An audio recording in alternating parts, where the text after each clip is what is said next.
Hello, welcome to Revelator John on YouTube. I just wanted to have a bit of a moan, a bit of a complaint really about, and it's directed towards West Ham, but actually this is mirrored in a lot of sort of businesses that I come into contact with these days, and a lot of sort of big corporations and even public institutions as well. So I look at the West Ham website, and in general, the layout is okay. That's fine. It might not be designed fantastically, but I'm not really qualified to say whether it's great or not. But it looks great enough to me.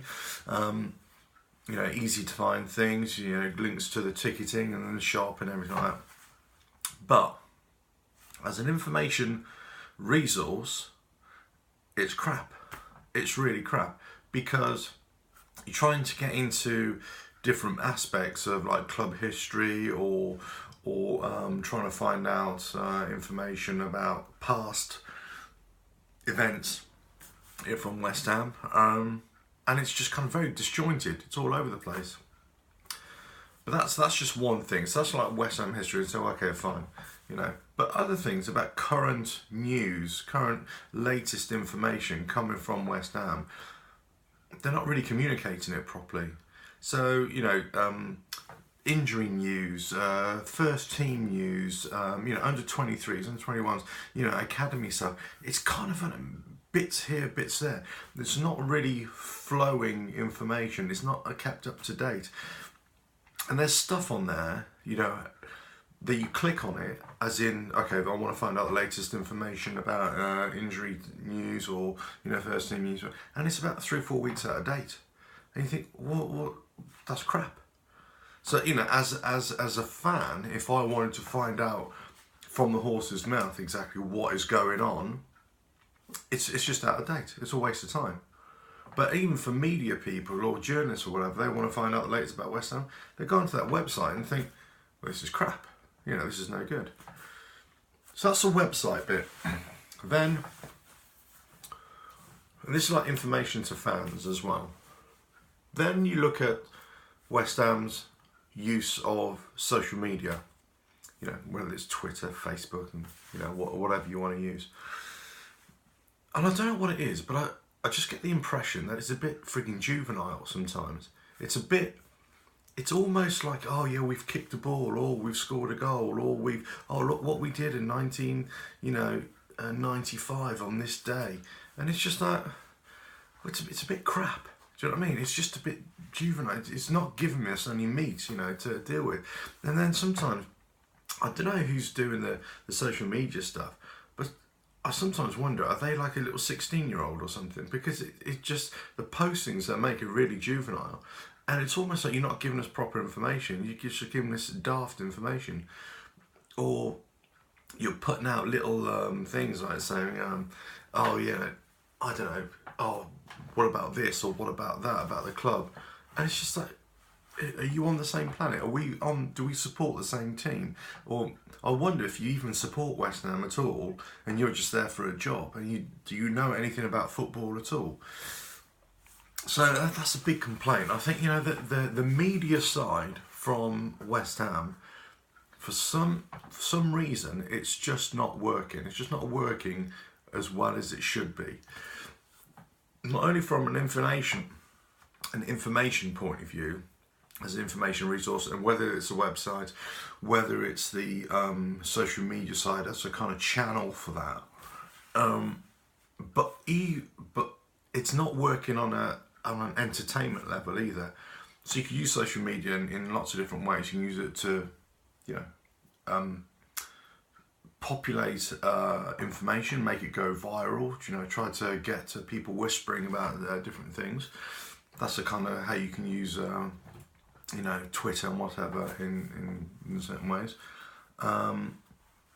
Or you can use it like as an entertainment thing, like a fun thing, just to get people involved, whether it's on a community level or whatever. But they just don't seem to be doing it right. And I just wonder, what the hell they're doing, what the hell they're playing at.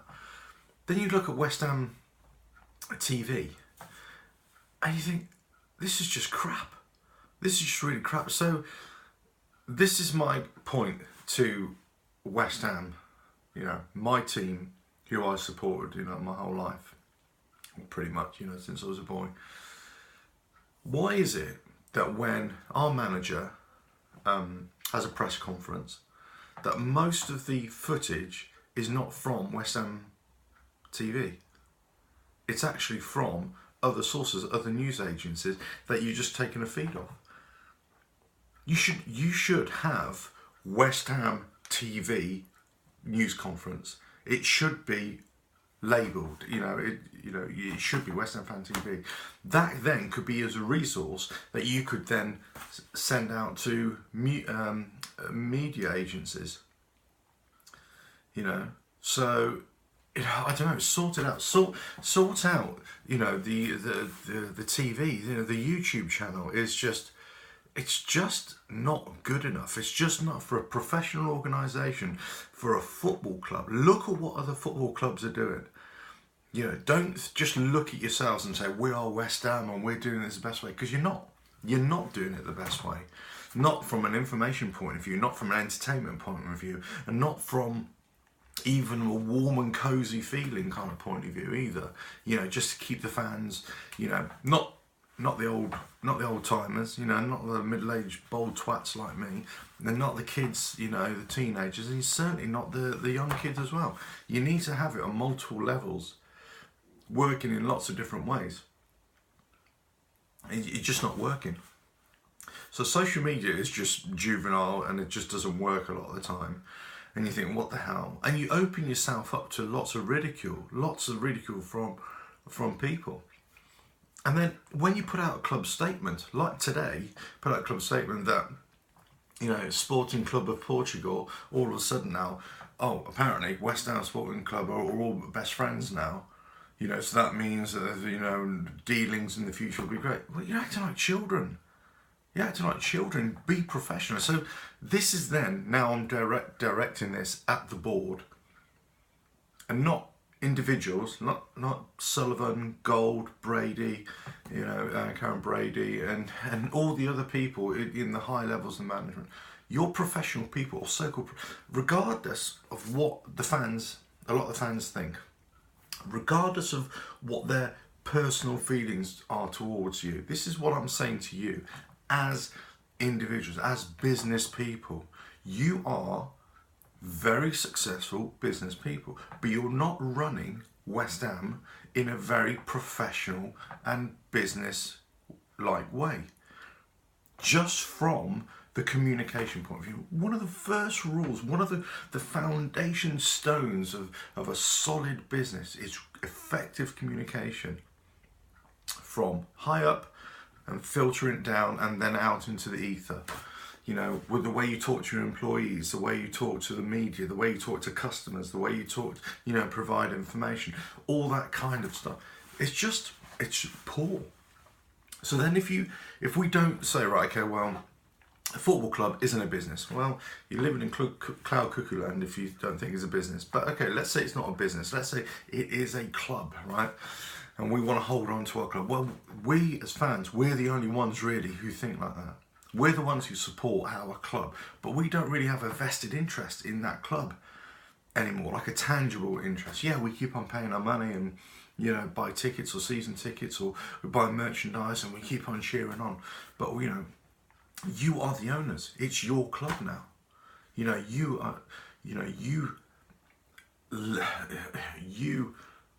buy the club, provided the finances. We support the club by all our financial commitments to it, you know, through ticketing, merchandise, whatever. But you're not communicating properly with the fan base, you know. And don't call us customers. Please do not call us customers, you know, or clients or whatever. That annoys the fucking shit out of me. That really does. Do not call me a customer. I hate it when people do that. Yeah, I'm either, you know, I'm an employee, or I'm a student, or I'm a, you know, a pupil, or I am a, you know, a fan. In this case for West Ham, I am a fan. I'm not a bloody customer, you know. It's like when the police start saying, "Oh yeah, some of our clients and our customers got nicked the other night." We're members of the public, in that regard. But for West Ham, we are fans, and you should treat us like fans and treat us, and value what we have to say and what we have to contribute to the team. And the fan base has been there before you even turned up. You know that, and they'll be there after you've gone as well. That's the reality. The fan base is, and don't ever underestimate, the commitment, the lifelong commitment that people have and the engagement they have at a deep-rooted level with their club, whatever club it is, whether it's bloody Celtic, whether it's bloody Barcelona, Stoke, who cares, if you support your club as a lifelong fan, you have a vested interest in it, and it's like wrapped around your DNA, it is part of you. Whether you're really, really, tight, really avid supporter, or whether you're kind of a loose supporter, you're still there. It's still that, it's still within you to support. So you've got to treat those fans, us as fans, and properly, professionally, but give us proper information, and do not mislead or do things that will alienate that thing, the fan base. And unfortunately, to date, what has happened is that members of the board have either said things inappropriately, have misled or made misstatements, have not corrected themselves, not apologised, made poor statements along the way, and the fan base are really pissed off. Now, I'm not going to go into details exactly what it is, and there's some really good action groups starting up, and there's some really good movements out there, who are much, much better at this than I am. And check out, the other guys on YouTube channels, supporter channels, West Ham Fan TV is one of my favourites, Hammer and Talk, all these kind of guys, and all the websites and, that kind of stuff, and the fanzines and everything like that.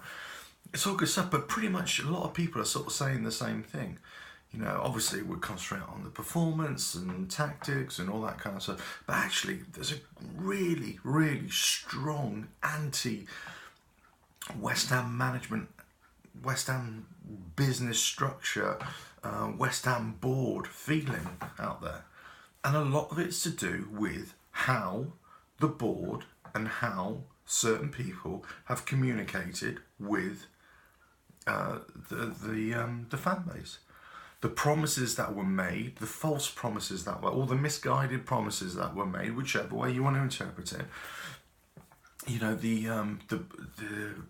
The reneging on those promises, things that just haven't materialised, things that that people were misled into, what was going to happen at the new stadium, whether we agreed that we wanted to go, whether we thought it was a good idea or not. It's happened now. Unfortunately, it breaks my heart to say, but it happened. We've gone there, but it's just not enough. I know Karen Brady, she's had recent meetings with a few of the bloggers and a few of the,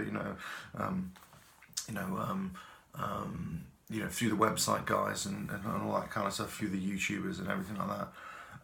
But it needs to be more. It needs to be irregular. But it's almost like you need an actual fan representation on the board, or like a weekly meeting or a bi-weekly meeting or something like that.